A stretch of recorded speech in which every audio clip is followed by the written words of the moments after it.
mediocre people doesn't have doubts. As much big artists I met in my life, they have a lot of doubt, but when you go on the stage, if your love for music and sharing the emotions is bigger than your anguish, you can change the neurotic energy to creative energy.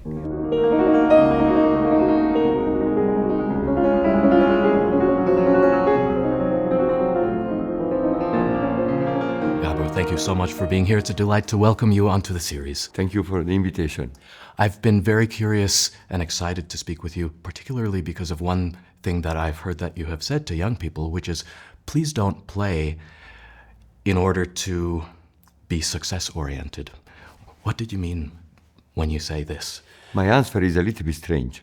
When Carmen in Bizet Carmen's singing the habanera, yam tim pa pam pa pim pam, you know what she's singing? She's singing, love is like butterfly. If you chasing it, it flies away. Don't think about catching it, and if you're not thinking it, it might go on you. Love and the butterfly. And also, if you success-oriented way playing, you're not honest to your soul, you're not honest to the composer.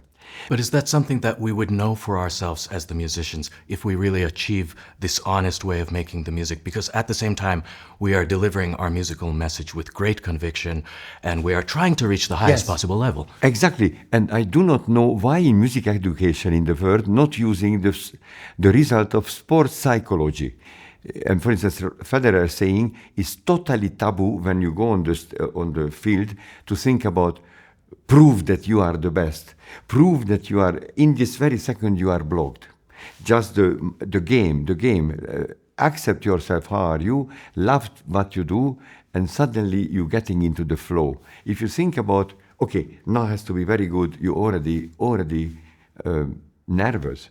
Tomorrow I will conduct on the stage here, and I'm going there. I will say, yes, I have my weaknesses, but I will accept myself how I am, and honestly conducting with honest feelings.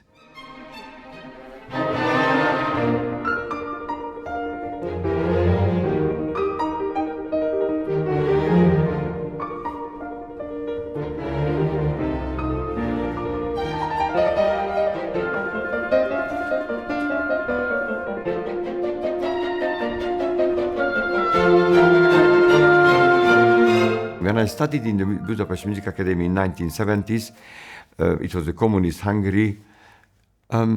It was not yet this television culture that you have to look fantastic and hoo. So nobody thought about, you did not have to behave. How are you? Great. And you could say, if somebody asks, how are you?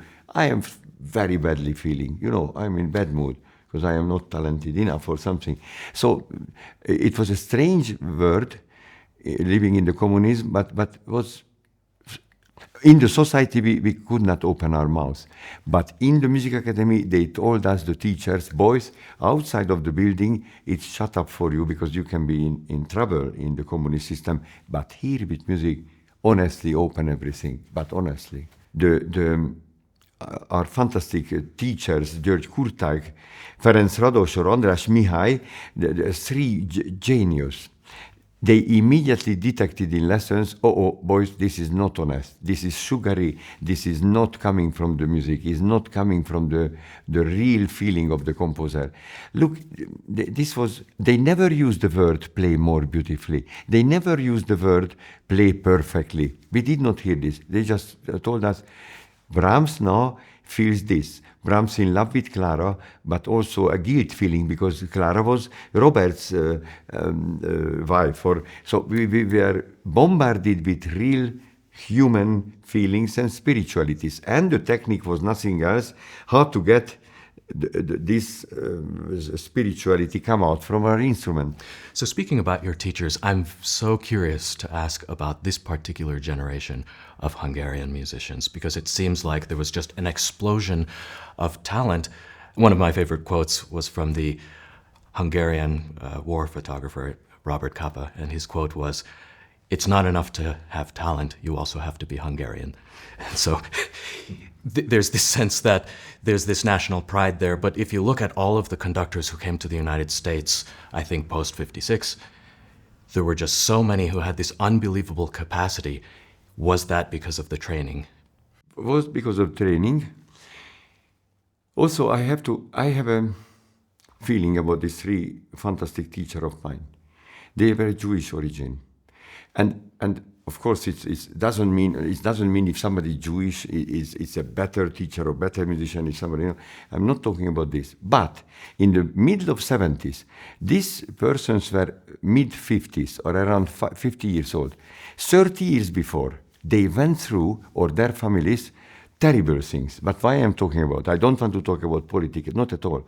But 30 years before, they felt they were very near to death and dangers. And when we studied with them in 1975 or 77, for them, every note was the question of life or death. It was not beauty or not. These people knew what is being close to death.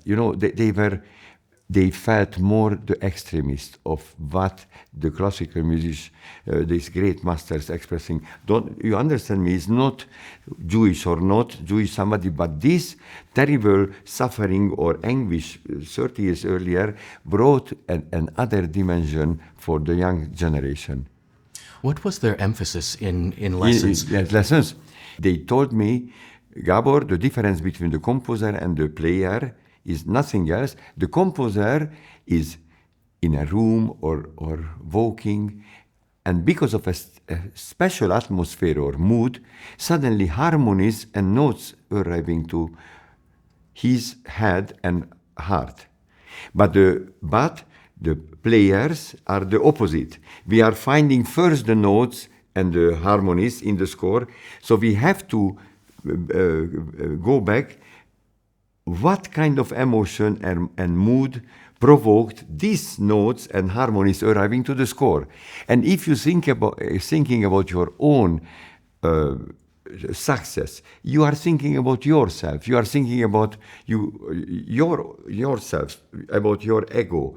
A real spiritual music making cannot be made if you're focusing on yourself. You have to focus on the soul of the composer in the moment when he composed, and you try to feel the same thing. Two of our teacher, András Mihály and György Kurtág, was composer also. So they looked the scores, they felt the psychology. What Beethoven or Brahms wants here? What is the psychology of this contrast? What kind of human feelings happening here? What harmony are there? What is the timing? They could look behind the notes. Behind the notes, they were searching what was in the composer's soul when it arrived to the paper, the music. And it was not technical orientated teaching. They tolerated tiny accidents, technical accidents. Of course, we heard it, we were disturbed by it, but they did not let us to play anything without a spirituality. Once Kurtág was so angry. Once we played the Beethoven String Quartet exposition, and we play, we were practicing beat together, not making mistake, forte, piano, accent, no accent, but it was just surface. And suddenly he stopped us. Boys, stop it, this. It's prostitution. I thought, what? I thought, excuse me, Mr. Kurtág, why is prostitution? Because it's only physical action. You cannot do this. It's only physical. Ooh. But imagine when you're 19 years old. It's a little bit strong, of course, provocatively strong, but this was the message. How about their feeling about the musician in the world today? Was their idea that we just do our thing and we are apart from the world, or was there some discussion about how we reach our audience and reach?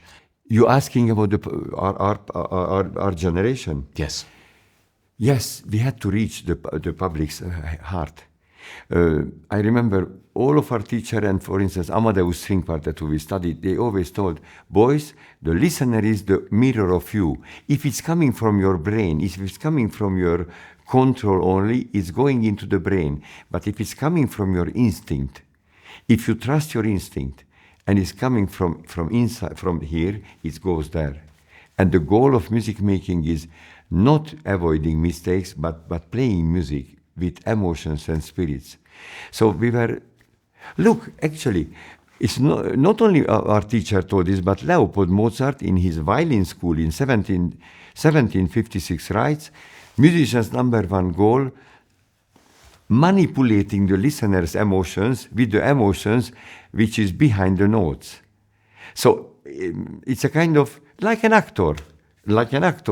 So I can tell you, for instance, not what we're playing, but how is important. I can tell you, I am very happy that I met you. I am very happy that I met you. I am very happy that I met you. I am very happy that I met you. So we are actors with the music.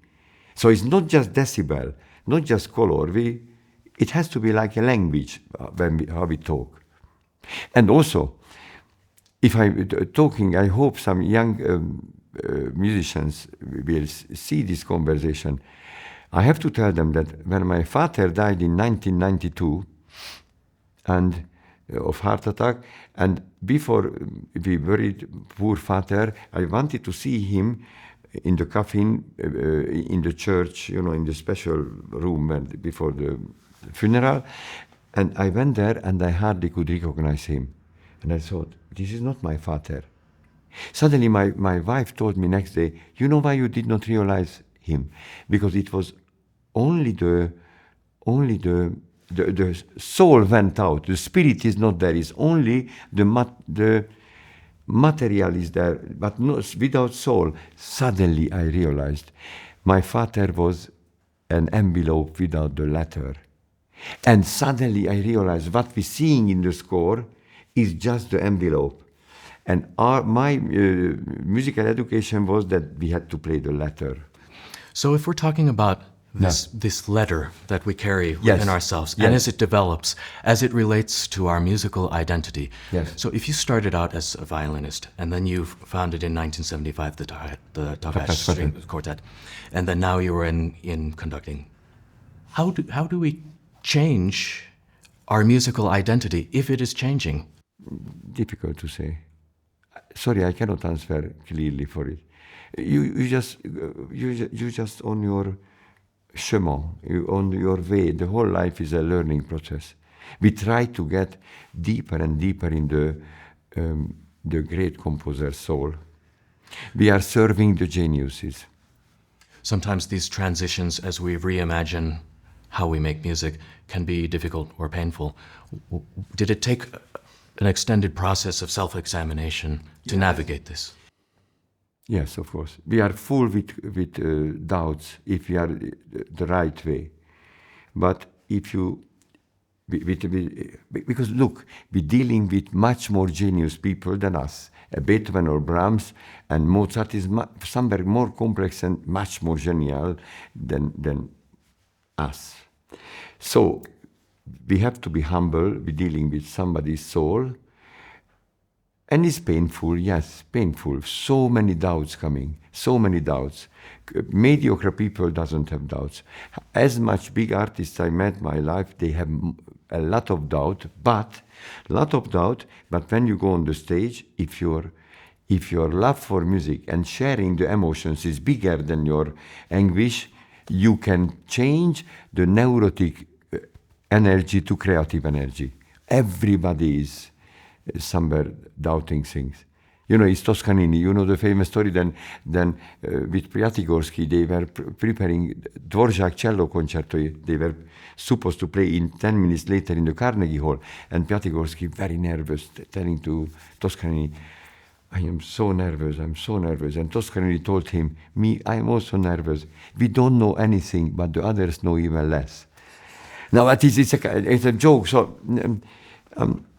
the whole life is a learning process. And if you always want to search deeper and deeper in the score and the piece, It keeps you young and energized. Maria Callas was teaching in 1974 or 5 in New York in the Juilliard. And a soprano asked a young lady, very talented, Madame Callas, how can I be a better soprano? You heard me. What I have to work on it. And Callas told her, my friend, love even more what you do. Because if you love something, you do it even better. And for the young musicians, we're going, all of us, through very, very difficult times. Very difficult. If you want to improve, the way is not easy. And if you're down and you think that you're not talented enough, it's maybe because you are impatient with your progress, but this doesn't mean this. I mean, learn to stand up and believe in yourself. Every day's self-motivation, this is the important. Even some days are bad. Sometimes it's not going well. No ideas. And even some concerts are not good. Even some lessons are not good. It's normal. Don't feel guilty. Just look at even Michael Jordan did not score 40 points every match, or, Lionel Messi or Roger Federer, not every match is their best. Accept that you are humans. Don't try to be perfect. Is this love of the music also your approach to Yes. recording the Beethoven cycle? Yes, of course. This cycle has been recorded so many times. So how do you approach something as ambitious? First of all, this Beethoven cycle, which I am very proud and happy, which came out from Deutsche Grammophon, we did not know that is going to the Deutsche Grammophon. Only 2019 we learned. This was all of them since 2009 live performances. With the Verbi Festival Chamber Orchestra, I have a very special relation with them. We are very good friends. I'm always telling them before a concert, look, no problem, tiny accidents, but it's problem if somebody not playing like a chamber musician, not giving the heart totally. We have to help each other in music making. Everybody inspires everybody. Maybe some of the youngsters who will see this interview knows Pep Guardiola's name, who is a phenomenal soccer manager. He was in Barcelona and Bayern München and now in Manchester City. I know him, and I asked him, and this has helped me. I already told them 10 years ago this Guardiola story. I told him, Mr. Guardiola, a conductor and a football trainer does the same. You're not kicking the ball, I am not playing a note, but the big goal is how to put the people around us near to their 100% potential in team spirit. He's saying exactly like this. I feel also the most important message I am telling my players, go out. The ego has to come down. The love for each other and the help for each other has to come up. You have to know what you play, what you do is giving happiness to people who are watching you. They want to be going into another world like children because they like to forget their own problems. So everybody helps everybody, and on the stage, on the field, no judgment, not judging yourself too much. I am good or not. No, just do it. Accept yourself how you are and play with full heart your music. And also I told them one thing which I realized. I think this is very important for young generation to know.